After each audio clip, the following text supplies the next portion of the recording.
ನಾನು ನಡ್ಡಾ ಅವರಿಗೆ ಟೈಮ್ ಕೊಡಿ ಅಂತ ಕೇಳಿದ್ದೆ. ಅವರು ಇಂದಿನ ರಾತ್ರಿ ಸುಮಾರು 11:30ಗೆ ನನ್ನ ಮೆಸೇಜ್ ಬಂತು, ಬೆಳಗ್ಗೆ 10:30ಗೆ ಬರಬೇಕು ಅಂತ.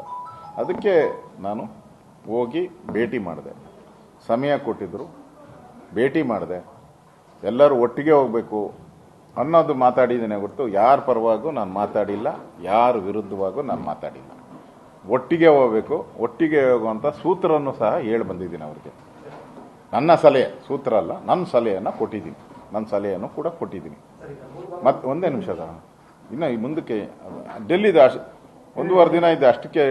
ಅದಾದಮೇಲೆ ಮತ್ತೆ ನನಗೆ ಮಾರನೇ ದಿನ 10:30ಗೆ ಬರೋಕ್ಕೆ ಮತ್ತೆ ನನಗೆ ಟೆಲಿಫೋನ್ ಕಾಲ್ ಬಂದಿತ್ತು ಅವ್ರ ಆಫೀಸಿಂದ. ಮತ್ತೆ ಮಾರನೇ ದಿನ, ಒಂದಿನ ಆದಮೇಲೆ ಮತ್ತೆ ಮಾರನೇ ದಿನ 10:30ಗೆ ಹೋಗಿದ್ದೆ. ನಾನು 10:30ಗೆ ಹೋಗಿ ಪಾರ್ಲಿಮೆಂಟಲ್ಲಿ ಅವರ ಆಫೀಸಲ್ಲಿ ನಾನು ಕೂತಿದ್ದೆ. ಅಷ್ಟರಲ್ಲಿ ಮೀಟಿಂಗ್ಸು ಇದೆಲ್ಲ ಆಗಿ ನಮ್ಮ ಮಹಾರಾಷ್ಟ್ರದ ಸ್ವೇರಿಂಗ್ ಸೆರೆಮನಿ ಇತ್ತು. ಅದಕ್ಕೋಸ್ಕರ ನಾನು ಬೇಗ ಹೋಗಬೇಕಾಗಿದೆ. ಅದಕ್ಕೋಸ್ಕರ ಇನ್ನೊಂದು ದಿನ ಹೇಳ್ತೀನಿ, ಅವತ್ತು ಬನ್ನಿ, ಇನ್ನಷ್ಟು ವಿಸ್ತೃತವಾಗಿ ಮಾತಾಡೋಣ ಅಂತ ಹೇಳಿದ್ದಾರೆ. ಚರ್ಚೆ ನಡೀತಾ ಇದೆ ಅಂದ್ರೆ ಯತ್ನಾಳ್ ಅವರ ವಿರುದ್ಧ ಶಿಸ್ತು ಕ್ರಮ ತಪ್ಪಿಸೋ ನಿಟ್ಟಿನಲ್ಲಿ ಹಿರಿಯ ನಾಯಕರು ಪ್ರಯತ್ನ ಪಡ್ತಾ ಇದ್ದಾರೆ ಡೆಲ್ಲಿಗೆ ಹೋಗಿ ಅಂತ ಚರ್ಚೆ ಆಗ್ತಾ ಇದೆ. ಯತ್ನಾಳ್ ವಿರುದ್ಧ ಉಚ್ಚಾಟನೆ ಅಥವಾ ಬೇರೆ ಶಿಸ್ತು ಕ್ರಮ, ಅವ್ರ ವಿರುದ್ಧ ಶಿಸ್ತು ಕ್ರಮ ತೆಗೆದುಕೊಂಡ್ರೆ ಇಲ್ಲಿ ಮತ್ತೆ ಗೊಂದಲ ಜಾಸ್ತಿ ಆಗುತ್ತೆ, ಬೇರೆ ಮೆಸೇಜ್ ಹೋಗುತ್ತೆ. ಹಾಗಾಗೋದು ಬೇಡ, ಅದನ್ನೇ ತಪ್ಪಿಸೋಕೆ ಹಿರಿಯ ನಾಯಕರು ಅಲ್ಲಿ ಹೋಗಿ ಪ್ರಯತ್ನ ಪಡ್ತಾ ಇದ್ದಾರೆ ಅಂತ ಚರ್ಚೆ ಇದೆ.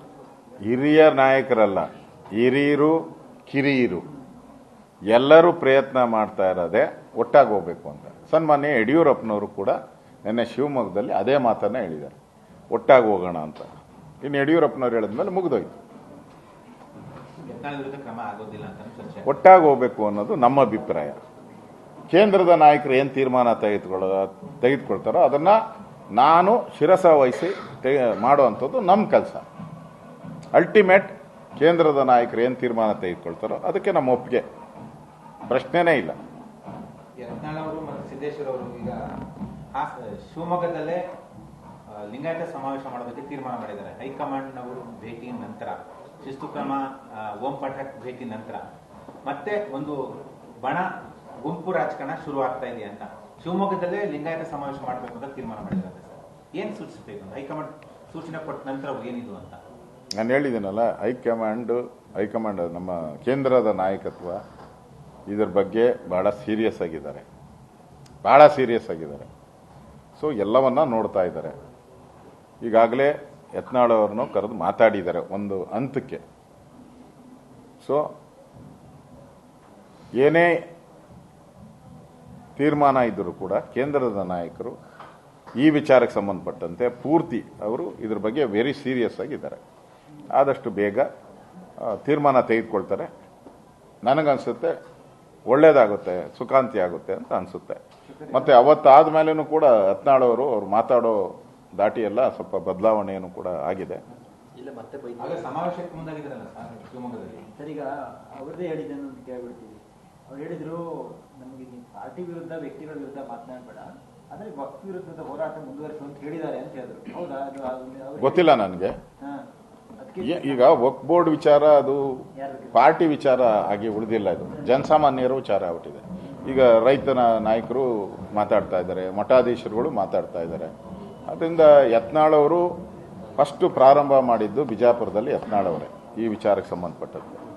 ಅದರಿಂದ ಅವ್ರು ಮಾತಾಡ್ತಾ ಇದ್ದಾರೆ ಅಷ್ಟೇ.